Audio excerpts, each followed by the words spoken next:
Hello friends. About 99% of friends who watch my videos are not subscribed, and I would be very happy if you did. Also, don't forget to press the like button and leave your comments. Your interaction makes the content reach everyone and helps the channel grow. Also, let me know in the comments from which country you are watching the video. I have been driving trucks for over 25 years, and in that time, I have seen more of this country than most people ever will. I have driven through blizzards that swallowed the road, through deserts that shimmered like they were on fire, and through mountains where the radio went dead and the air turned thin. I have hauled everything from frozen meat to carnival rides, and I have slept in my rig more nights than I have in my own bed. But nothing, and I mean absolutely nothing, prepared me for the horrors I have experienced on the highways of America. These are not just stories to pass the time. They are not something I made up to scare the new guys. These are true events that happened to me, things I lived through, things that changed me forever. I used to be a man who only believed in what he could see with his own two eyes, in engines and gears and concrete beneath my wheels. But the road has a way of stripping you down. Out there, miles from the nearest town, surrounded by darkness, so thick it feels alive, you start to notice things. And sometimes those things notice you back. I remember the first time I felt it. I was driving through Arizona, middle of the night, heading east with a load of canned goods. It was supposed to be an easy run. The sky was clear, the air was cool, and the road stretched out in front of me like a black ribbon. I had the radio on low and a thermos of coffee by my side. Everything was calm. Then I saw something on the side of the road. At first I thought it was just roadkill, maybe a deer or a coyote. But as I got closer, I realized it was a person, standing still, facing the desert. They did not move as I passed. They did not even flinch. I got a good look at them under the glow of my headlights. A tall figure dressed in dark clothes with long black hair hanging over their face. I slowed down, unsure if they needed help, but something about them made my skin crawl. There was a stillness to them, like they were not part of this world. I kept driving. 10 miles down the road, I looked in my mirror. The figure was standing on the shoulder again, in the exact same position like I had never passed them. I swear on my life, there was no way they could have gotten ahead of me. I was going 70 miles per hour, and there were no turnoffs or side roads. I did not stop. I floored it all the way to the next truck stop, heart pounding in my chest. That was the beginning. Since then, I have seen things that defy explanation. I have heard voices whispering from my CB radio when it was turned off. I have watched headlights in my mirror that vanished the second I looked back. I have driven through towns that were not on any map, filled with people who stared like they knew exactly who I was. And once, just once, I picked up a hitchhiker who disappeared from my passenger seat without opening the door. I am not telling you this to scare you. I am telling you because someone needs to know. Because there are things on these roads that feed on silence and darkness, things that wait for drivers like me who have nowhere else to go. And once you see them, once they see you, you are never the same. I will tell you everything. Every mile, every scream, every moment I thought I would lose my mind. But do not say I did not warn you. This is not a story. This is a confession, and it begins with a truck, a long stretch of highway, and the night everything changed. I was hauling a refrigerated trailer full of beef from California to Texas. Just your standard cross-state haul. Nothing fancy, nothing strange. At least that is what I thought when I first hit the road. I left Bakersfield just before sunset, the trailer humming steady behind me, the tires singing that familiar highway tune on the asphalt. I remember thinking the skies looked especially clear that night, like someone had taken a brush and painted the stars brighter than usual. Everything felt calm, too calm, the kind of calm that makes a man uneasy if he has been on the road as long as I have. The first couple 100 miles passed like any other run. I stopped for coffee at a little place near Needles, Arizona, chatted briefly with a guy fueling up next to me, then got back on the highway before my coffee even had time to cool. I had my routine, always did. Keep the cab tidy, fuel up before half a tank, never stop on the shoulder unless you have no choice. And most important of all, Never pick up strangers. That last one was a hard rule. I had broken it once years ago and regretted it ever since. I will get to that later. This night, though, I stuck to my routine, every step, every mile, until I hit a stretch of highway just before Flagstaff. That stretch was different. The moment my tires rolled onto it, the road noise changed. It sounded hollow, like I was driving over a bridge, but there was no bridge, just flat road surrounded by forest. The trees looked taller here, darker, like they were leaning in, listening. I turned down the radio. Something about the static made me uneasy, and I do not spook easy. I checked my mirrors, all clear. No headlights behind me, nothing in front. I was alone, or at least I thought I was. That is when I saw the girl. She was walking on the side of the road, barefoot, wearing a white dress that looked like it belonged in another century. Her hair was long, tangled, and she did not look up as I approached. I should have kept driving. Every instinct told me to keep going, but I slowed down. I rolled down the window a bit and called out, asking if she needed help. She stopped walking, but still did not look at me. Just stood there, head slightly tilted, like she was listening to something else, something behind me.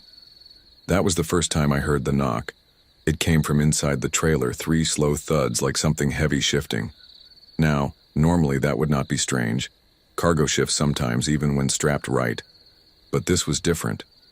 These knocks had rhythm, like someone was trying to get out. I looked at the girl again, but she was gone. I mean, completely gone. I would have seen her walk off. There was nowhere for her to go, just thick woods on both sides. But she had vanished. I felt something in my gut then, a deep, cold knot that told me to move. I hit the gas and did not let off until I reached the next town. I pulled into a well-lit truck stop, parked under the brightest light I could find, and climbed out. I walked around the trailer, checked the doors, still locked. I even opened it just to make sure nothing inside had come loose. All the beef was in place. No blood, no broken straps, nothing. But the air inside the trailer felt wrong, thick and cold like a meat locker, even though the refrigeration unit was off. I slammed it shut and backed away. I told myself it was fatigue, too much caffeine and not enough sleep, but I knew better. That stretch of road was not normal. I asked a guy inside the diner if he knew anything weird about the highway north of Flagstaff. He stopped chewing, stared at me, then said he never drives that way at night.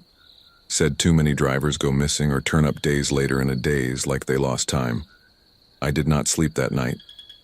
I sat in my cab, lights on, doors locked, listening.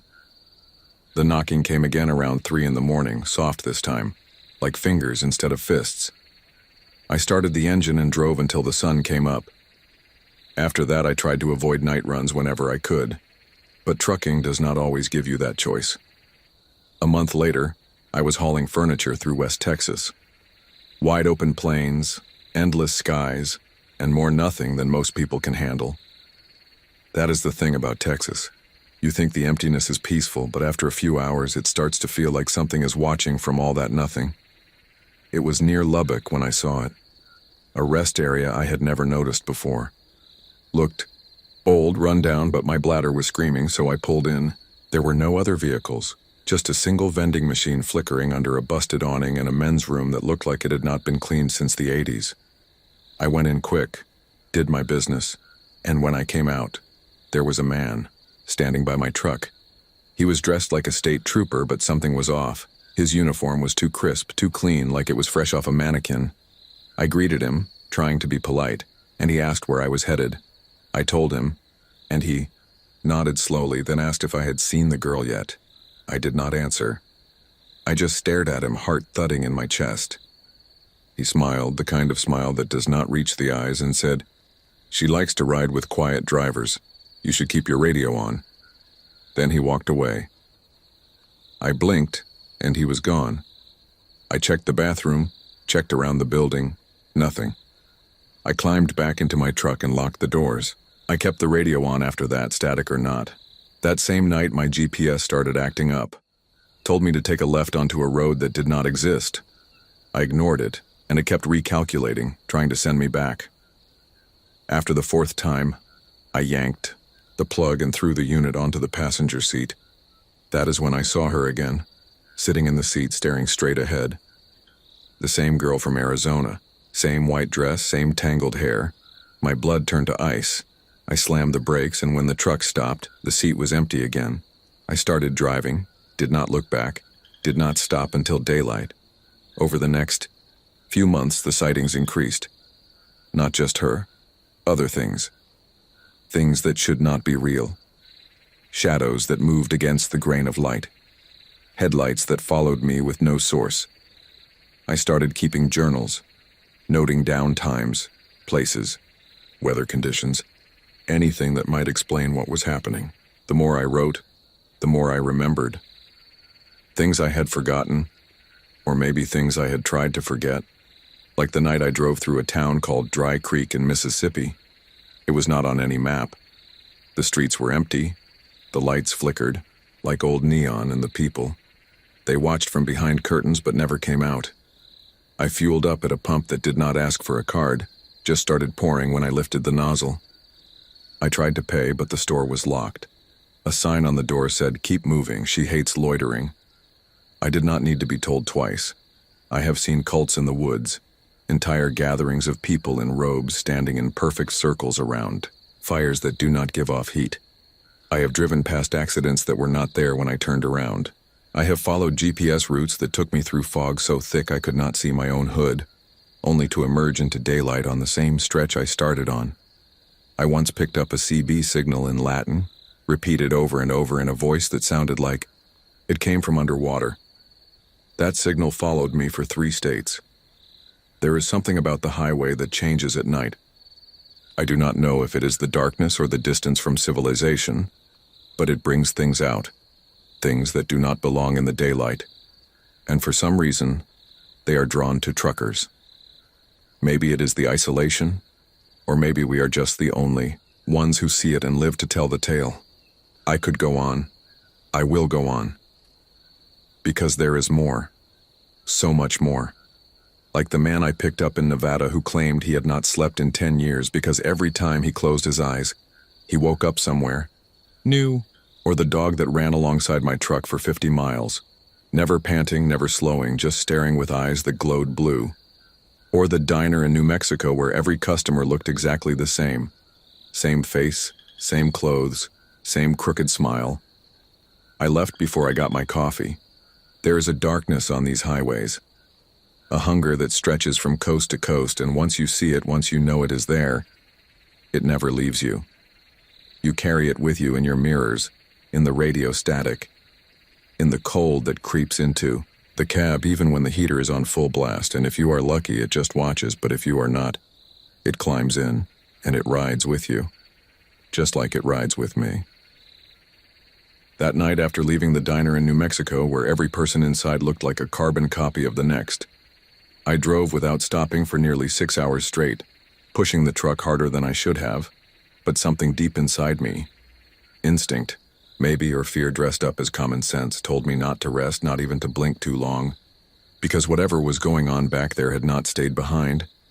It had gotten a taste of me and it wanted more, so I kept my eyes glued to the road, both hands tight on the wheel, watching the long, black strip of highway unravel in my headlights, like a snake slithering through the desert. And in that silence, in that long nothingness that stretched between towns where no one lived and no signs pointed anywhere real, I started hearing breathing. Not mine, not from the engine, not from outside, but from the bunk behind me, steady and slow, like someone lying there watching me drive. And I tried to tell myself it was the wind moving through the cab, that I had left a window cracked or the seals were wearing thin. But deep down I knew better, because I had felt it before. That presence, that watching thing that never made itself fully known but never left either. And when I checked the mirror, I caught the faintest glimpse of a shadow sitting upright where no one should have been. But by the time I flipped the dome light on, there was nothing. No indent in the mattress, no sign of entry, just that cold pocket of air that sat there like a warning. And my coffee had gone ice cold even though I had just poured it 20 minutes earlier. So I turned the heater up and tried to drown out the sense that something had claimed my rig as its new home. And from then on, it never really left. I would hear it at rest stops, in the soft scratching behind the panels, in the quiet humming that did not match any sound my truck was supposed to make. And I started noticing the same sets of eyes at different truck stops, same people in different clothes, staring at me from inside diners, from the pumps, from the shadows behind restrooms, never speaking, just watching. And it became clear they were not people at all. They were something else wearing people-like costumes, and they were following me, waiting for me to stop for too long or take a wrong turn or maybe just slip up and acknowledge them directly. Because I learned fast that once you speak to them, once you acknowledge them, you are theirs. And I was not ready for that, not yet. So I kept to my route, kept my logbooks in order, kept driving like the miles were the only thing holding the darkness back. And for a while, it worked. Or at least, I thought it did until I got a load to pick up in West Virginia. Deep in the mountains where the trees grow so close together you can barely see the sky, and the roads twist like they are trying to throw you off them. And the town I was supposed to go to, McAllister Ridge, was not on any of my updated maps. But the dispatch insisted it was real, even gave me a set of directions that skipped GPS entirely, and the moment I turned onto the first road heading toward it, my radio cut out, the temperature dropped 15 degrees, and I swear I saw a figure in the woods running parallel to me on all fours, too fast for anything human, too low to be a bear, and its eyes glowed white like a reflection. But there was no light source for it to reflect, and when I finally got to McAllister Ridge, it was nothing but a gas station, a single house, and a big empty field surrounded by dense forest. But the man waiting for me there said he had been expecting me, even though I had only gotten the job that morning, and when I asked what I was hauling, he just smiled and said it was best not to look inside the trailer, just to follow the route exactly as it was written and not stop no matter what happened or who I saw on the road. And I have hauled a lot of strange things in my career. Military gear without labels, biohazard containers with seals so tight they could survive a hurricane. But this was the first time I actually feared the cargo. And as soon as he shut the trailer and bolted it from the outside, I felt the weight of whatever was inside settle through the whole frame of my rig like a dead thing full of hate, and from that moment on, my mirrors showed things that were not there. People walking behind my truck on the highway where no one could be walking, children sitting by the side of the road waving as I passed, and my CB started receiving transmissions, again. Only now they were in voices that sounded like mine, like recordings of my past conversations twisted into something darker. And when I finally delivered the trailer 2 states away at a warehouse that looked abandoned, the guy who received it did not say a word, just took the keys, handed me an envelope of cash and walked away without once looking at me. And when I checked the envelope later, the cash was old, printed with serial numbers that had not been in circulation since the 1940s, and every bill was cold to the touch like it had been buried underground. And ever since that run, things have escalated. The hallucinations, the sounds, the dreams that do not feel like dreams but like visits to a different place where the highways are rivers of blood and the trucks are made of bone and the sky is always red, and I wake up sweating in my cab, with bruises on my arms that look like fingerprints, like something held me down while I slept. And I started meeting other truckers who talked in hushed voices about similar things, black dogs that follow their rigs for miles, ghost towns that appear and disappear without warning, voices whispering their names from beneath the floorboards of their sleepers. And we all started to realize this was not just individual experiences. This was something bigger, something old and spread out like a web across the highways of America. A hidden world that only shows itself to those of us who live between mile markers and rest stops. And I started to wonder if maybe the roads themselves are alive, feeding on the fuel and fear of everyone who rides them long enough. And maybe we are not the kings of the road we like to think we are. Maybe we are just the cattle, being driven slowly toward something none of us understand. And one night in Utah I saw it, or at least a piece of it, a structure in the distance, far off the road, lit up like a Christmas tree with lights that pulsed in time with the pounding in my skull. And I felt something pulling me off the road, drawing my hands toward the wheel like it wanted me to steer into the dirt, into the wilderness, and I had to fight with everything I had just to stay straight, just to stay awake. And when I passed it, it vanished, like it had never been there, but I knew it had been, and I knew it would be waiting again. further down the line, and from then on I stopped sleeping in the truck when I could help it, started renting motel rooms even if just for a few hours, but even that did not stop the knocking, the whispering, the sense that I was no longer driving alone even. When the cab was empty, and I started getting notes, slips of paper tucked under my windshield wipers, written in my own handwriting but I never wrote them, messages like, "Do not stop at mile marker 237," or "She is watching from the ditch," and one time just a single word, "Run." And that one I took seriously. I floored it and did not let up for 2 hours, and I do not know what I outran. But the way the radio went silent and the shadows leaned across the road tells me I did the right thing. And now I drive with cameras in the cab. Not because I think they will save me, but because I want someone, anyone, to see what happens when I disappear. Because I think that is where this is heading. I think the road is choosing people, testing them, maybe even collecting them. And I do not know how long I can hold out before it is my turn to vanish between the lines. Another trucker lost to the shadows, but until that day comes, I will keep telling these stories, keep sharing what I see, because someone has to warn the others before it is too late. I don't know how long I was out. Could have been minutes, could have been hours. Time doesn't exist out there on the road when you're lost between reality and whatever else is lurking just beyond it. The thing is, I woke up in the cab of my truck still parked on the side of the road, with no recollection of how I'd gotten back there. The gas station was gone, just a patch of empty land where it had been, and not a single trace of the girl or the shadows or the figure that had been standing outside the door. The truck was still running, the engine humming softly, and I could see the soft glow of my dashboard lights cutting through the dark, but everything else was silent. No other vehicles, no sounds from the outside, just the eerie quiet of the highway stretching on forever. I shook my head, trying to clear the fog that had settled in my mind. Maybe it was just a dream, a hallucination brought on by the isolation, the constant driving, the strange things I'd been seeing on the road lately, but as I looked out into the night I knew it wasn't. It felt too real. My hands trembled slightly as I gripped the steering wheel, and that cold feeling, like something had crawled under my skin, never really left. I started the truck, my eyes glued to the road ahead, trying to push everything else out of my mind. But the whispers were still there, lingering in the back of my head. We all are, all of us who travel the roads. Her words echoed, and I couldn't shake them. It didn't matter how fast I drove or how far I went, the road kept following me. I tried to focus on the miles, on the turnpike signs, on anything that could bring me back to reality. But the shadows on the edges of the highway were always there, always watching. It wasn't long before the radio crackled back to life.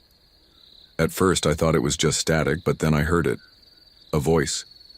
Not a broadcast, not someone calling in, but a low distorted voice, too close to be coming from the radio. It sounded like someone breathing. Slow, deep, and deliberate. My eyes flicked to the rearview mirror, and for a brief second I saw it again. The figure, a shadow just out of sight in the reflection, moving like it was gliding just behind my truck. It was gone before I could focus on it, but the sensation of being followed, of being hunted, never left. I tried to tune out the voice, but it only got louder. "She's waiting for you," it whispered. "She's always waiting." I turned off the radio, my hands tight on the wheel, trying to steady my breath, but nothing helped.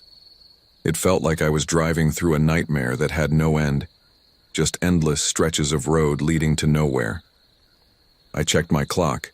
It was well past midnight, but I didn't know where I was anymore. Nothing looked familiar. No towns, no exits, just the long road ahead. And no matter how much I tried to focus on the asphalt, I could feel the air grow thicker. The hum in the atmosphere was back, that same low vibration that I had felt earlier, and the temperature dropped again. Icy cold, even though I had the heat blasting. And then the lights appeared again, in the distance, headlights cutting through the dark. This time, though, they didn't stay behind me. They weren't just coming up on my tail, they were moving fast, coming at me from the opposite direction. I squinted through the windshield, my pulse quickening, but when the truck passed me, it wasn't like a normal vehicle. The lights were blinding, too bright, too intense, and I couldn't see anything but the glare. I tried to shield my eyes, but the glow was everywhere, enveloping me. Then it was gone, vanished, just like that. And once again, the road was empty, too quiet and too still. I tried to shake it off, but deep down I knew I hadn't imagined it. I hadn't been dreaming. The road had changed, the rules had changed. I wasn't just driving anymore. I was part of something else, something bigger than me, something that wasn't just waiting for me at the next exit, but was already inside the truck, inside my mind, inescapable. And that's when I saw it. A figure standing by the side of the road, a person, or at least it looked like one, dressed in dark clothes, its face hidden in the shadows. I didn't know if I should stop, if I should keep driving, but I was compelled to pull over. As I got closer, I could see it wasn't a person at all, but a shadow, a shape that twisted and writhed, shifting like it wasn't fully formed. The closer I got, the clearer it became, its arms outstretched, its body pulsating in the dim light, as if it were begging me to stop, to acknowledge it. I felt the truck slow on its own, as if it had decided for me. My foot wasn't on the brake, but the truck was slowing, pulling toward it like a magnet. I tried to turn the wheel, to fight it, but it didn't matter. The shadow was already inside the truck. I didn't see it enter. One moment I was staring at it through the windshield, and the next I was looking into the rearview mirror, and there it was. Behind me, standing in the cab, just behind my seat, hovering like it had always been there, like it belonged. I slammed on the brakes, and the truck screeched to a halt. The lights dimmed for a moment, flickering, and then the radio came back to life, louder this time, a static-filled scream, until it cut off again, leaving me in an oppressive silence. My heart was racing, my breath shallow. My mind was screaming for me to get out, to run, but my body wouldn't obey. The shadow in the rear view was still there, but it wasn't alone anymore. I could see more of them now, more shapes, more figures all crowding around the truck, their eyes glowing in the dark. I didn't know what they were, didn't want to know. All I could feel was the crushing weight of their presence, the suffocating pull of the road that kept me in its grip. I had to move, I had to get away. But no matter what I did, no matter how fast I pushed the truck, it wouldn't stop. The shadow was in the truck. It was in me. And there was no escape from it. Then, the radio crackled again. This time, it was different. The voice wasn't distorted anymore. It was clear, too clear, and it spoke directly to me, right inside my mind, not through the speakers, but through my thoughts. "We are always here," the voice whispered, soft, like it was right next to my ear, on the roads, waiting. And then, I felt it. Something cold, something sharp press against the back of my neck, just under my collar, like fingers wrapping around me. I turned my head, but there was nothing. Nothing but the darkness, the endless highway, and the faint hum in the air that had never really stopped. That was the moment I realized. The truck, the road, the shadows, they weren't separate from me anymore. I was part of it, and no matter how far I drove, no matter how fast I went, I would always be a part of it. I would always be one of them. I don't know what will happen next. Maybe it's my turn to disappear, to become one of the lost ones. Just another driver in the long line of ghosts that haunt the highways. But I'm not going to stop telling these stories, even if it's the last thing I do. Because someone has to know. Someone has to understand that the road is not what we think it is. It's alive and it's waiting. It's always waiting, and it will take you too. Sooner or later, it'll take you. I tried to fight it, I really did. Every fiber of my being screamed to get out of the truck, to run, to leave everything behind and never look back. But my feet wouldn't move. My hands wouldn't release the steering wheel. I was trapped, my eyes fixed on the road ahead. And yet the world around me felt like it was collapsing. The shadows in the rearview mirror had grown bigger, darker, and more menacing. I could see them moving now, not just standing still, but shifting, writhing, as though they were living creatures, crawling closer, inch by inch.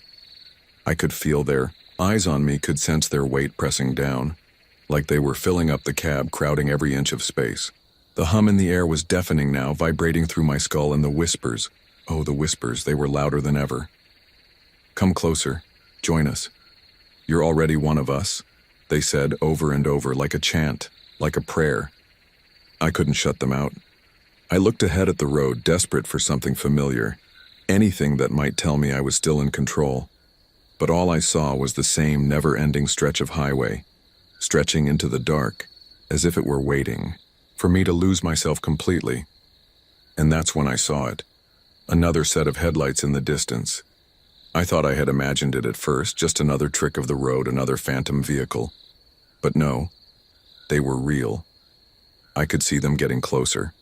They were moving fast, faster than any truck should be able to move, and the bright lights started to fill my rearview mirror once again. This time, though, it wasn't a truck. It was something else, something worse. The headlights came closer, and I could see the outline of the vehicle. It wasn't a normal truck. It had a shape that was wrong, almost unnatural. The body was too long, too sleek, and the tires, they weren't tires at all, but something smooth, like the truck was floating over the road. The closer it got, the more the road seemed to shift under it, bending in unnatural ways. The lights blazed so bright I had to squint, but even through my closed eyes, I could feel them burning into me, cutting through the dark like a blade. And then it happened. The truck passed by me, but instead of driving past, it slowed, matching my speed again, and the hum that had been growing louder suddenly exploded, ringing in my ears like a bell.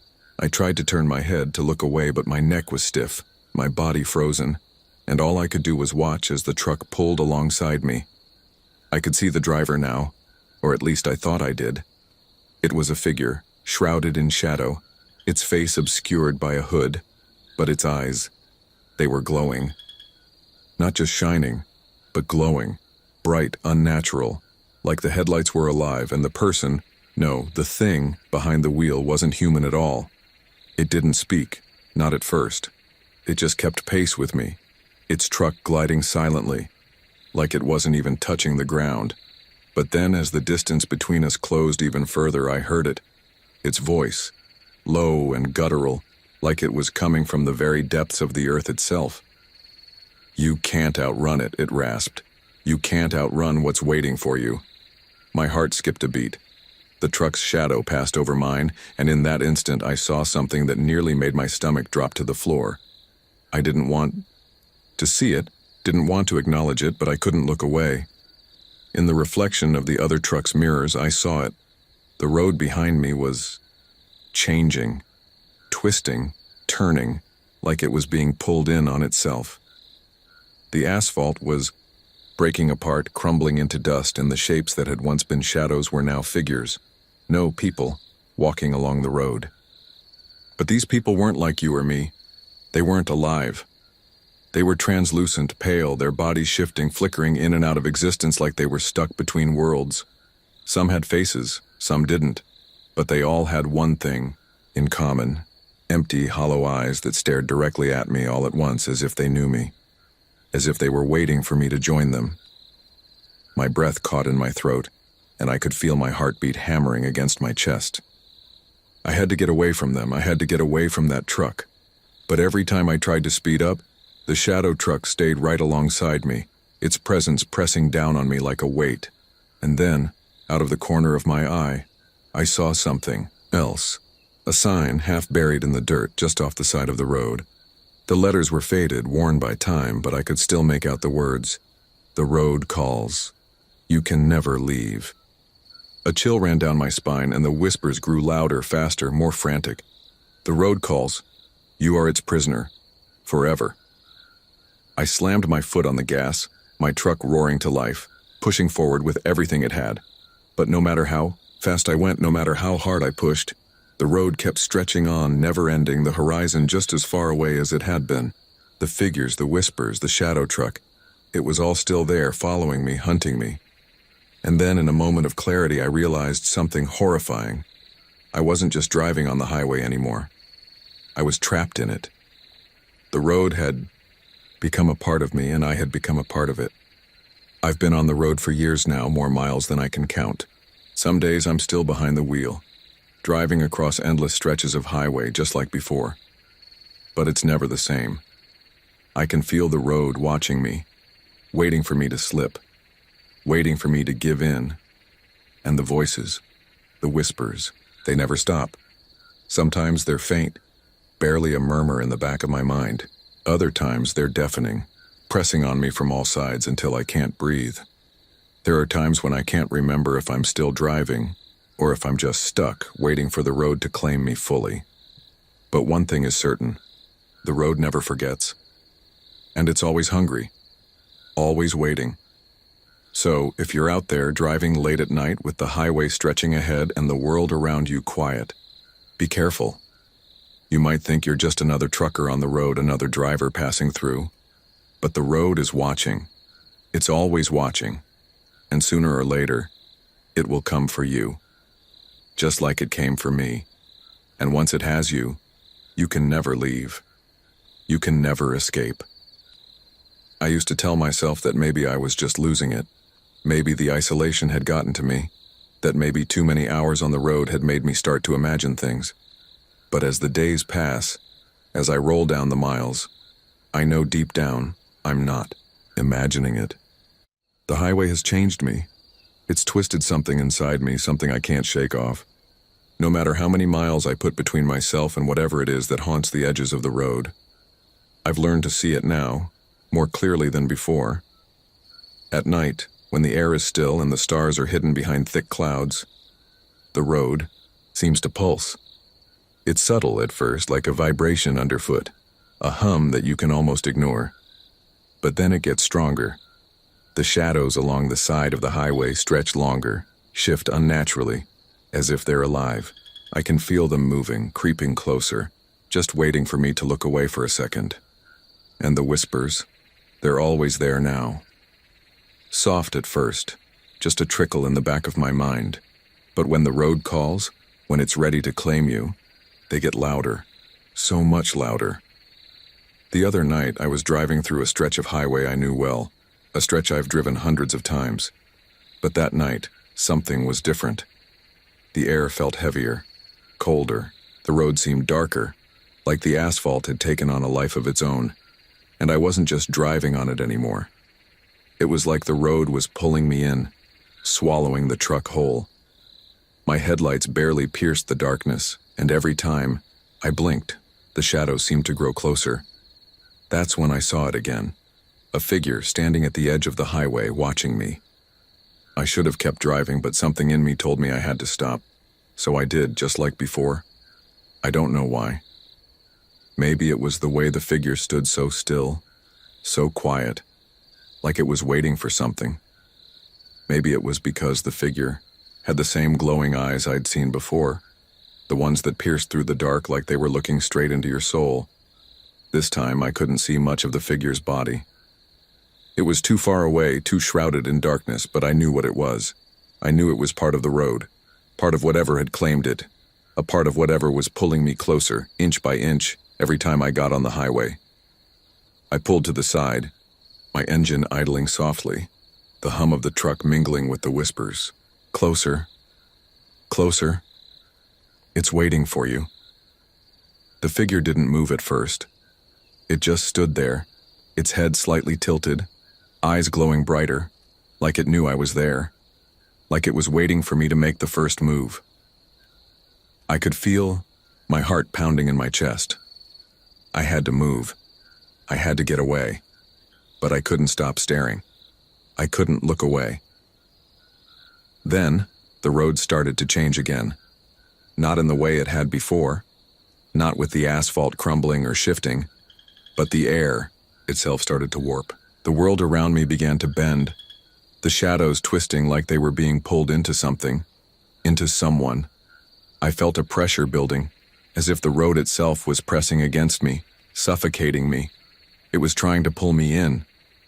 I looked to the figure again, and this time I could see its face. It wasn't human. Its features were distorted like it was trying to mimic a person, but it couldn't quite get it right. The face was wrong. Too smooth, too featureless, with just those glowing eyes staring back at me, and I could feel it. Feel it pulling me into the dark, into the unknown. The whispers grew louder, more frantic. You belong here. You always have. My hands were shaking as I gripped the wheel, my foot hovering over the gas pedal. I knew what I had to do. I couldn't stay here. I couldn't let the road claim me. But I wasn't sure if I could outrun it anymore. The truck was already moving, but not because I'd started it. The engine rumbled to life on its own, and the truck slowly rolled forward. I tried to press the brakes, but nothing happened. The road was taking control now.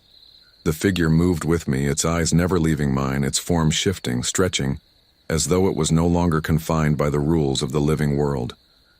It was moving with me, inside my head, inside my thoughts, like it was already there, already a part of me. I slammed my hands against the wheel, tried to steer, tried to make it stop, but the road wasn't having it. The highway stretched on, endless and unyielding, and the figure kept pace, floating alongside the truck like it had been waiting for me all along. I realized then, I wasn't just driving anymore. The road wasn't just beneath me. It was inside me. I had become a part of it, just like all the other lost souls who had driven too long, too far, to ever escape. The truck continued its endless journey. I could hear the whispering, see the shadows growing longer, the figures that appeared in the periphery, walking along the road, staring into the distance, waiting for their next victim. And I knew deep down that it was only a matter of time before the road came for me completely, before I joined the others, before I became just another part of its never-ending, twisting highway. I've stopped trying to escape. The truck keeps me going, keeps me moving, but it's all just an illusion. It's not about the destination anymore. There's no exit. There's no end. Just endless road, endless night, and the cold weight of the highway pressing in on me. I'm lost. We're all lost, driving in circles, stuck on the same highway with no way out. So if you're out there, if you're ever driving down an empty stretch of highway late at night, don't stop. Don't pull over. Keep going, no matter how tempting it may seem, because once you stop, once you let yourself get too close, the road will take you. It'll claim you just like it did to me. And once you're part of it, there's no getting away. There's no going back. You're stuck. Forever. Just another trucker on the endless highway, just another shadow. I had been telling myself for weeks that it was just a bad stretch of road, just another long haul that had gotten the better of me. That's what I kept telling myself every time I'd pull into a truck stop, every time I'd go to sleep in the cramped sleeper cabin, just trying to shut off my mind. But the truth is, I couldn't stop thinking about it. I couldn't stop seeing it, feeling it. This thing that had followed me, that had attached itself to me like a shadow I couldn't outrun. It's been years now, and it's only gotten worse. The more miles I put between myself and that place, the closer it seems to follow. There are nights, especially when I'm driving through remote stretches of the highway, where it feels like I'm not alone. I'll catch glimpses of something out of the corner of my eye, flickers of movement in the darkness that shouldn't be there. I'll hear the whispers again, faint at first, and then louder, more insistent, like a crowd of voices all calling my name, and every time, without fail, I'll check the mirrors expecting to see nothing but the long stretch of road behind me. But that's not what I see. I see something else. A figure standing just out of reach of the headlights, waiting, watching. Sometimes it's the same figure, sometimes it's not, but the eyes, those eyes, they're always the same. Glowing, hollow, empty. I know now that it's not just the road that's haunted. It's me. I'm cursed, just like all the others, who've driven too long, too far. The road's hunger, its endless call. It gets inside you, wears you down. I've seen it happen to other drivers too. Some of them are good folks, just out there doing their jobs, trying to make a living. But they're never the same after a while. You can see it in their eyes, the way they look at the road, the way they stop talking about home. They're gone too, just like me. They've been taken by the highway. I remember one night in particular, a night that sticks with me like a scar. I was on a stretch of road I'd been on 100 times, but this time something felt different. The air was thick, almost sticky, and I couldn't shake the feeling that I was being watched. I kept glancing in the mirrors, trying to shake off the unease that had settled in my gut. That's when I saw the truck. It wasn't the first time I'd seen it. In fact, I'd been seeing it for years. Always at the same time, always at the same place on the highway, just like clockwork. It was a big rig, like mine, but older, rusted, with cracked windows and peeling paint. The headlights were dim, flickering, in and out, and the truck seemed to glide effortlessly over the road. I could see the figure in the driver's seat just barely visible behind the grime on the glass. At first I thought it was just another trucker like me, just another guy, passing through. But then I noticed something that froze the blood in my veins. The figure in the truck wasn't moving. It was just sitting there still, staring straight ahead. The truck was moving on its own, but the driver wasn't steering. He wasn't even breathing. It was like the truck was alive, and the driver, if you could even call it that, was just a puppet, strung up and left to rot. I tried to pull ahead, tried to speed up and get away, but the truck matched my pace. It didn't speed up, didn't slow down. It just kept right next to me, its presence as cold and oppressive as the night itself. The whispers started again, low and guttural, filling the cab of my truck like they were coming from inside my own head. You can't escape it, you can't outrun it. I gripped the wheel so tight my knuckles turned white, my heart racing as I slammed the gas pedal to the floor. But the truck stayed with me, its headlights burning into my mirrors, its presence pressing down on me like an invisible weight. Suddenly I saw it. The road ahead was changing, twisting, just like before. The asphalt was buckling, lifting in, strange angles like it was trying to break free from the earth itself. The edges of the road were fraying, curling up like old paper, and I could see the figures, those translucent shapes standing on the side of the highway, walking slowly, their eyes all fixed on me, hollow and empty. I was screaming now, my hands shaking uncontrollably, trying to keep control of the truck, but the road was warping, pulling me in. And then, just as I thought I couldn't take it anymore, the figure in the other truck turned its head. Slowly, almost deliberately, its eyes locked onto mine, glowing bright, blinding. "You're ours now," it whispered, its voice coming from everywhere, inside my head, my heart, my bones. "You'll never leave." The world around me seemed to collapse in on itself. The truck ahead, the road, the shadows, all of it blended together until it felt like I was in some twisted nightmare, spinning out of control. I didn't know what to do. I didn't know where to go. But then, out of nowhere, something happened. The road, the highway, split. One side of the road lifted, the asphalt cracking wide open, and a yawning abyss stretched before me. The truck ahead of me swerved toward it, but instead of falling in, it simply vanished. Gone. Like it had never been there. The darkness around me started to lift, and for the first time in what felt like forever, I could breathe. The whispers were gone. The shadows had receded, but I wasn't free. I knew that deep down. The road had shown me its true face, and I knew that the highway would never let me go. It had me, just like it had all the others, and no matter how far I drove, no matter how many miles I put behind me, it was always there, waiting, always watching. And the thing about the highway, the thing about the road that calls, it never forgets. Once you've been claimed, once you've joined the lost, you're part of it forever. So the next time you're driving out there, late at night, the world around you silent, remember this. Don't ever stop. Don't ever think you're alone, because the road is never empty, and the shadows are always waiting, and sooner or later the highway will come for you too, just like it came for me, just like it came for all of us. The truck kept rolling down, the highway as it always did, but now every mile, every passing sign felt like an eternity. The road was endless, winding and stretching into the horizon like it would never end. I should have felt relief. After everything I'd gone through, after the road's twisted game, after the horrors I'd witnessed and felt, You'd think I'd be glad to be alive. But I wasn't, because that's the thing about being on the highway for so long. It changes you. It gets into your blood, your bones. You stop seeing the world like everyone else.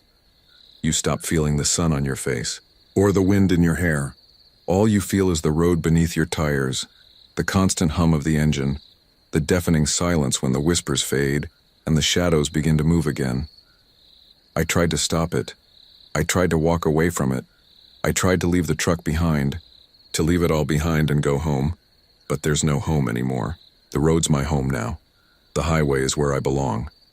And once you're part of it, you can't leave. Not really. You can drive, you can fight it, you can scream your lungs out. But the road knows your name. It knows who you are, and it will always call you back. I've seen others just like me pulled into the same endless loop, their eyes glazed over, their souls long gone. Sometimes we stop at the same truck stops, share a meal, have a drink. But there's a hollowness to them, a vacancy in their eyes like they've already crossed over into that place, the one where the road never ends. The highway doesn't care about time. It doesn't care about miles. It doesn't care about you. It only cares about the ones who drive it, the ones who give in, who let it consume them. You think you're driving through it, but the truth is you're driving into it. And there's no getting out. There's no escaping. No matter how fast you go, no matter how far you run, you're always on the road, always driving, always a part of it. And that's the last thing you'll ever know. So if you're out there alone with the wind at your back and the lights of the truck ahead of you, remember this. You're not just driving. The highway is watching. The shadows are waiting, and it's only a matter of time before it comes for you. Just like it came for me. Just like it comes for all of us. Once you've seen the road's true face, you'll never be the same. And the highway? Well, it doesn't forget. It never forgets, and it always wants more. So drive carefully. You never know when the road will decide to claim you next. It's always hungry, always watching, always waiting, and it never ever lets go. The highway is always there, always calling, and it'll be waiting for you when you're ready.